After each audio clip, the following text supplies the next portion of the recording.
Assalamualaikum warahmatullahi wabarakatuh. Selamat pagi siswa-siswi hebat, siswa-siswi luar biasa, khususnya kelas 8 sekolah menengah pertama. Salam Pancasila. Anak-anak, hari ini kita kembali lagi belajar mata pelajaran yang kita nanti-nanti, yaitu pendidikan Pancasila dan kewarganegaraan.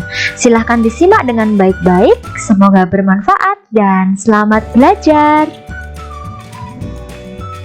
Pada pertemuan kali ini kita akan melanjutkan materi dari bab 2 masuk di subbab D, yaitu melaksanakan dan mempertahankan Undang-Undang Dasar Negara Republik Indonesia tahun 1945.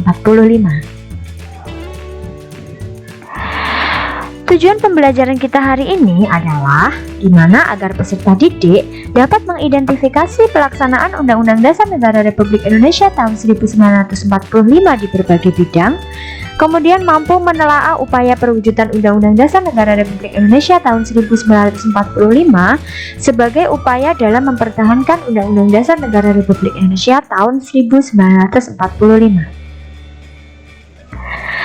Lingkup materi yang akan kita pelajari adalah yang pertama, kesepakatan dasar dalam perubahan Undang-Undang Dasar Negara Republik Indonesia tahun 1945.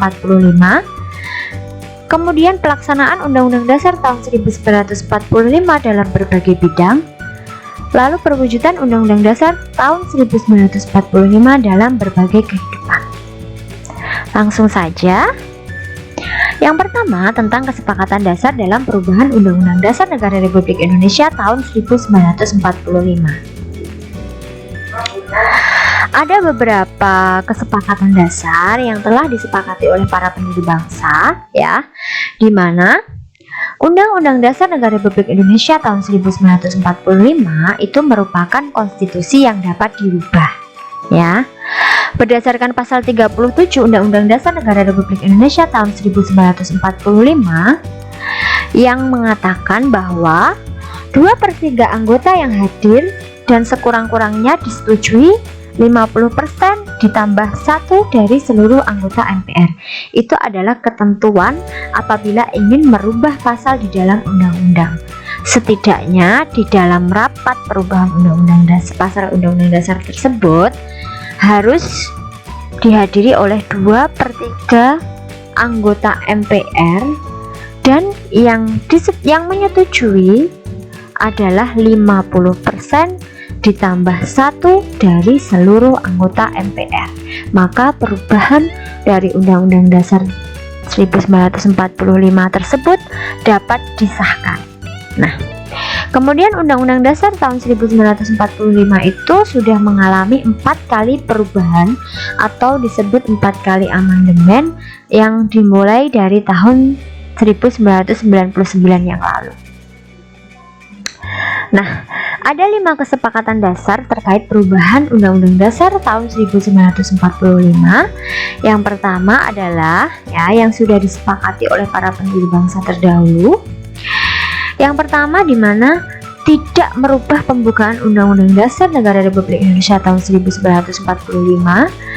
Kemudian yang kedua, tetap mempertahankan bentuk Negara Kesatuan Republik Indonesia.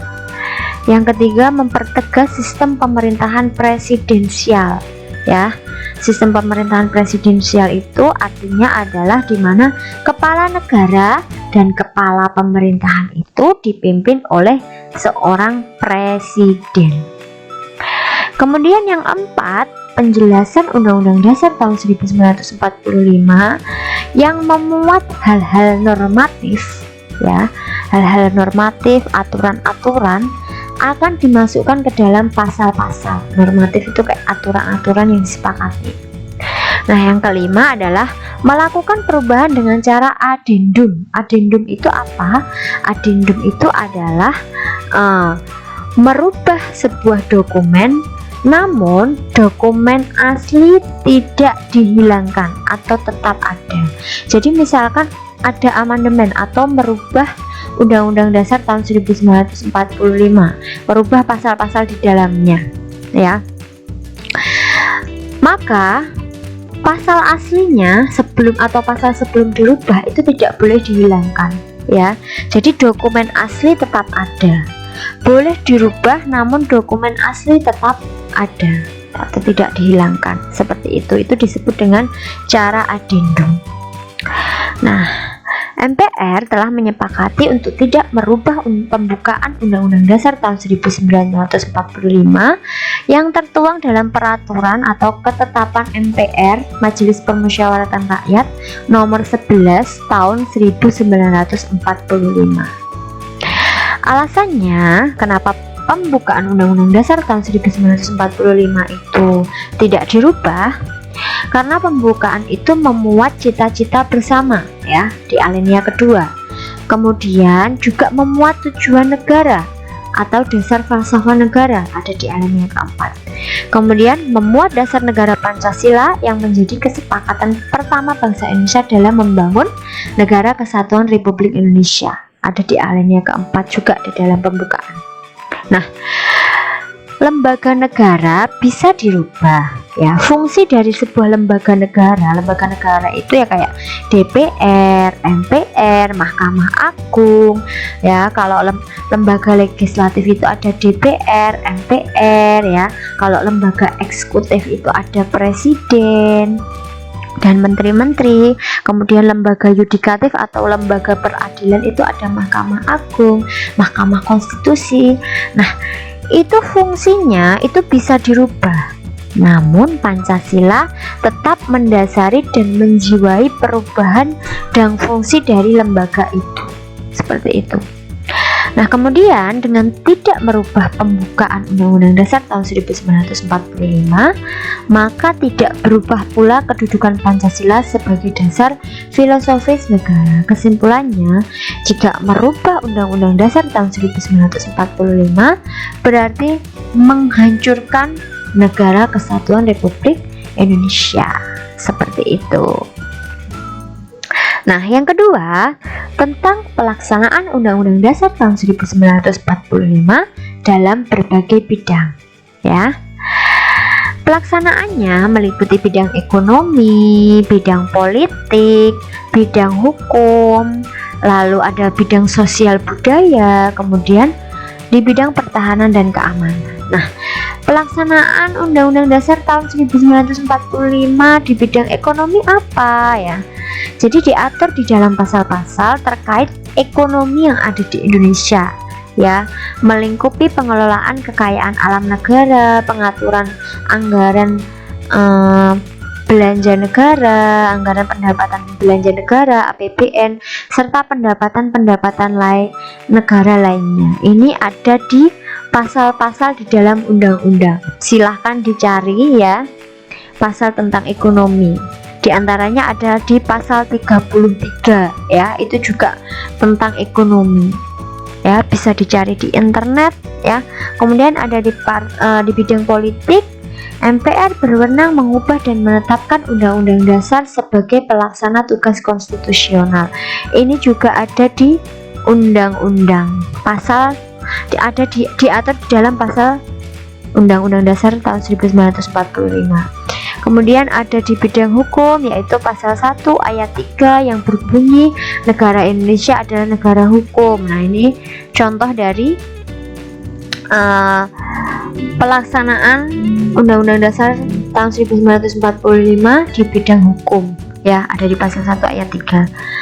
Kemudian ada di bidang sosial budaya, contohnya adalah pasal 31 ayat 1 sampai 5, ini tentang pendidikan yang kalian kemarin sudah kerjakan ya. Ini tentang pendidikan, itu adalah contoh pelaksanaan Undang-Undang Dasar tahun 1945 di bidang sosial budaya. Kemudian di bidang pertahanan dan keamanan, contohnya adalah mengikuti pramuka, masyarakat melakukan ronda malam, TNI dan Polri bekerja sama menangani COVID-19. Kemudian ada di pasal 30 juga tentang pertahanan dan keamanan negara ya. Jadi ada di pasal 29 juga ya, ada tentang bela negara. Silakan dicari di internet atau di buku Undang-Undang Dasar tahun 1945 yang terbaru ya, setelah amandemen. Nah, kemudian yang ketiga itu adalah perwujudan Undang-Undang Dasar tahun 1945 dalam kehidupan sehari-hari. Kalau tadi pelaksanaannya ya, pelaksanaan kalau Undang-Undang Dasar tahun 1945 itu memuat pasal-pasal yang mengatur kehidupan di berbagai bidang. Kalau sekarang perwujudan Undang-Undang Dasar tahun 1945 dalam kehidupan sebagai wujud melaksanakan dan mempertahankan Undang-Undang Dasar tahun 1945 ya, sebagai wujud kalian. Contohnya di lingkungan keluarga, lingkungan sekolah, lingkungan masyarakat, kemudian lingkungan bangsa dan negara. Lingkungan sekolah, keluarga, contohnya saling menghormati, saling membantu atau bekerja sama, mentaati peraturan keluarga. Di lingkungan sekolah ada belajar dengan sungguh-sungguh, mentaati tata tertib sekolah, bergaul dengan semua teman tanpa membedakan. Lalu di lingkungan masyarakat seperti memberi bantuan fakir miskin, bersikap rukun antar tetangga ya, saling menolong dan bekerja sama, kemudian adanya kegiatan pos kampling. Lalu di lingkungan bangsa negara dan negara diantaranya mentaati peraturan lalu lintas, menghormati hak asasi orang lain, lalu taat dan patuh pada hukum yang berlaku. Nah, itu adalah beberapa perwujudan dari Undang-Undang Dasar tahun 1945 dalam kehidupan sebagai wujud mempertahankan Undang-Undang Dasar tahun 1945. Baik, itu tadi adalah penjelasan materi, pelaksanaan, dan mempertahankan Undang-Undang Dasar Negara Republik Indonesia tahun 1945. Semoga kalian mudah memahaminya. Ada kurangnya Ibu mohon maaf. Semoga bermanfaat. Terima kasih, Ibu akhiri. Wassalamualaikum warahmatullahi wabarakatuh. Selamat pagi. Salam Pancasila.